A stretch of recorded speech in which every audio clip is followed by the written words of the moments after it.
Welcome to the Spartan Spotlight. I'm Dane LeMay. And I'm Corey Rode. Pictures and IDs are in the counseling office, so please pick them up. Have you ever wanted first-hand experience working with the government? Go to the Career Center to find out more. I know lunch is my favorite part of the day, and now let's see what some other Simile students have to say about this. Yum, this is great. I love school lunch, but not everyone here at Simile does.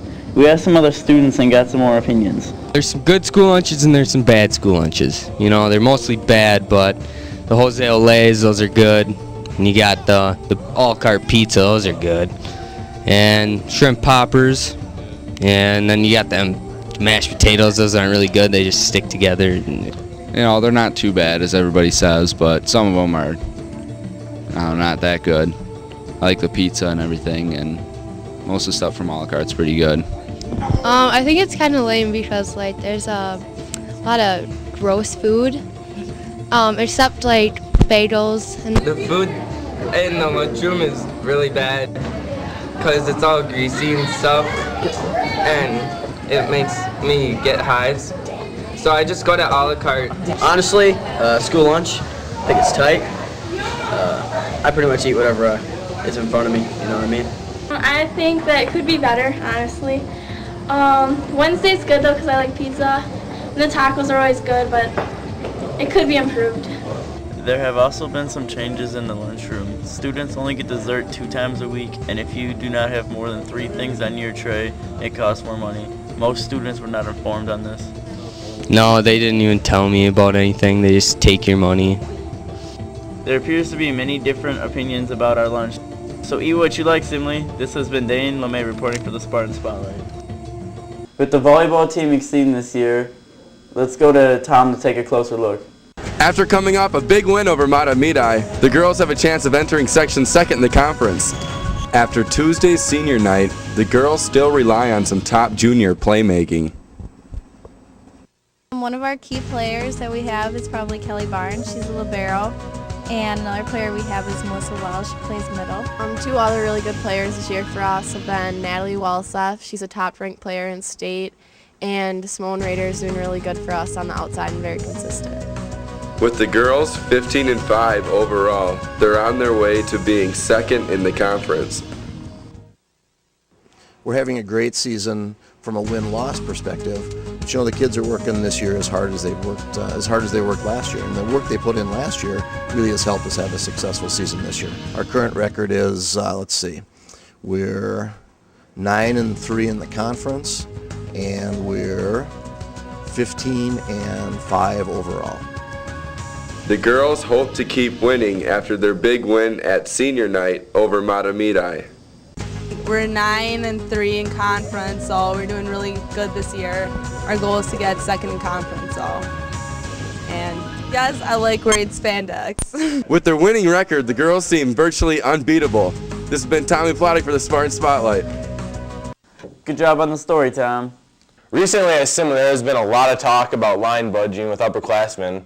Let's go see what Carrie has found. The school lunchroom. For many, this is the most important part of a student's day. But some people just kind of like to ruin it for other people. And these people we like to call line budgers. And in this investigative report, we will look inside the mind of a line budger. That's good. We spoke to student Ryan Ness to see what his views on line budging are. I'm not a line budger. I think it's a terrible thing. I mean, it feels horrible. Especially if you're a small little kid and you just get budged. You can't do anything about it. I think lunch would go much better. Everybody would like lunch better if nobody budged at all.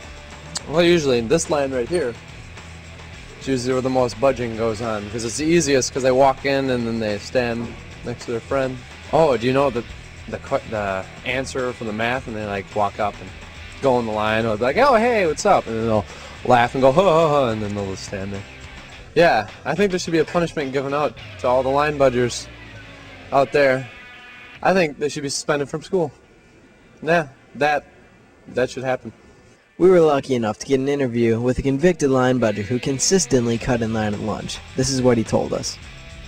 Yes, I have been convicted line budging. And, I used to be against it, and I'd see one person budging line, I'd see another, just kind of got to me, and now I'm where I'm at now, and, looking back, I regret it, It just gets so tempting, I see the line, I see the food, and, I ask, I see, how's the homework going, it's just too much. Every day I have to see the lunch line and look back and look at the poor faces of innocent people that I've heard, that I've taken away time of their life, and what I've kind of realized, I've budgeted mine, for chicken patty day to get those tater tots, but you end up getting the crappy ones anyway. Now that we've taken a look at both sides of the line budging ordeal, let's take a look at some of the simile line budgers caught on tape by the Spartan Spotlight security cam.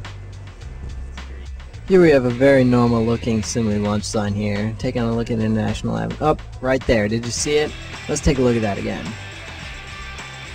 Alright, look at this gentleman in the red shirt right there. Right there. Now let's just see where he goes with this. See him approaching the line, and he is talking to his friend right there. A successful cut made, caught by the Spotlight security camera. Alright, let's try another scene right here and see if we can spot the budger. And there she was. Let's take a look back here. And everything's looking good until this girl right here sneaks right on by. There's the back of the line, and nope, she goes right to the front there, does her business. Yet another person caught by the Spotlight security cam. Mr. Severson monitors the third lunch period to see if he can weed out any line budgers that he sees. This is what he told us about his job. Yes, my job in part is to keep people from budging in line. It seems awfully presumptuous that some people have decided their particular hurry is more important than everybody else in the line.